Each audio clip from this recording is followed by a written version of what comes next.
Waalaikumsalam warahmatullahi wabarakatuh. Kami dari kelompok 1 akan menafsirkan surat An-Nisa ayat 36 sampai 42 ya. Ya. Aku bacain dulu ya artinya dari ayat 36 sampai 47. 36 sampai 37 maksudnya. Maafin. Bismillahirrahmanirrahim. Dan sembahlah Allah dan janganlah kamu mempersekutukannya dengan sesuatu apapun.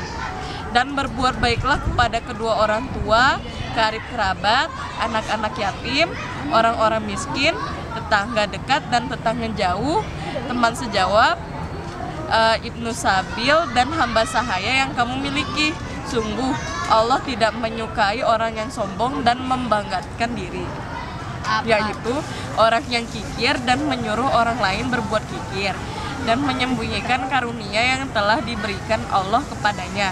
Kami telah menyediakan untuk orang-orang kafir azab yang menghinakan.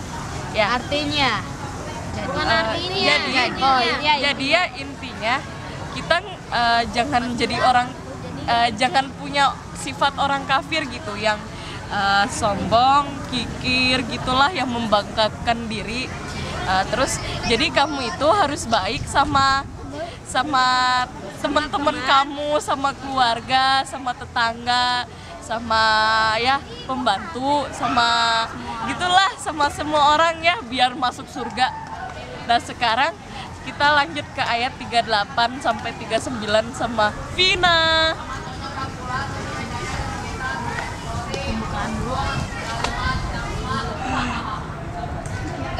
Dan juga orang-orang yang menginfakkan hartanya karena pamer kepada orang lain, ingin dilihat dan dipuji, dan orang-orang yang tidak beriman kepada Allah dan kepada hari kemudian. Barang siapa yang menjadikan setan sebagai temannya, maka ketahuilah dia, setan itu adalah teman yang jahat. Jadi kalau kita mau menginfakkan harta itu, jangan ada niat ingin dipuji, atau pokoknya ingin dipuji, soalnya sifat terpuji itu cuman punya Allah. Dan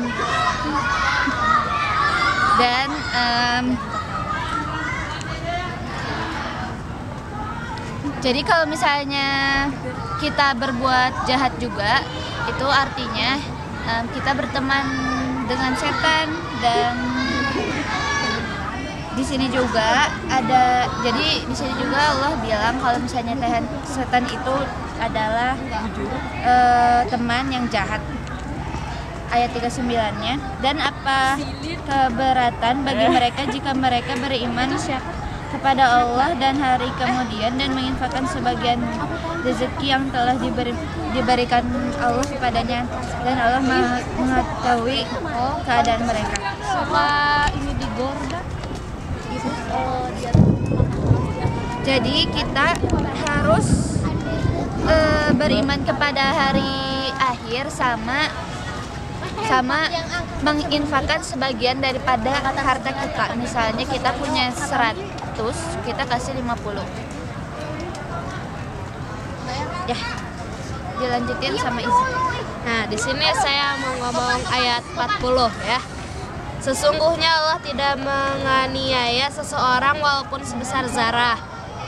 Dan jika ada kebaikan sebesar zarah, niscaya Allah akan melipat gandakannya dan memberikan dari sisinya pahala yang besar. Zarah itu apa ya? Kayak beras, tapi lebih kecil dari beras dan lebih ringan dari beras. Jadi kalau kita berbuat dosa sekecil apapun lah intinya, kita bakalan dapet ini yang setimpal gitu. Terus jadi kebalikannya juga, kalau kita punya pahala sekecil apapun lah, sekecil zarah misalnya, gitu akan dilipat gandakan sama Allah untuk di akhirat nanti. Nah, seterusnya dilanjutin sama Tasya. Dan bagaimanakah keadaan orang kafir nanti jika kami mendatangkan seorang saksi Rasul dari setiap umat yang kami mendatangkan engkau Muhammad sebagai saksi atas mereka.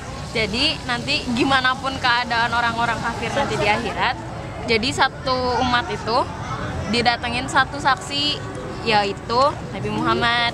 Tuh. Jadi jangan mau jadi orang kafir. Jadi harus baik-baik terus. Oke? Sama Elsie lanjutnya. Pada hari itu orang yang kafir dan orang yang mendurhakai Rasul Muhammad berharap sekitarnya mereka diratakan dengan tanah, dikubur atau hancur luluh menjadi tanah. Padahal mereka tidak dapat menyembunyikan sesuatu kejadian apapun dari Allah.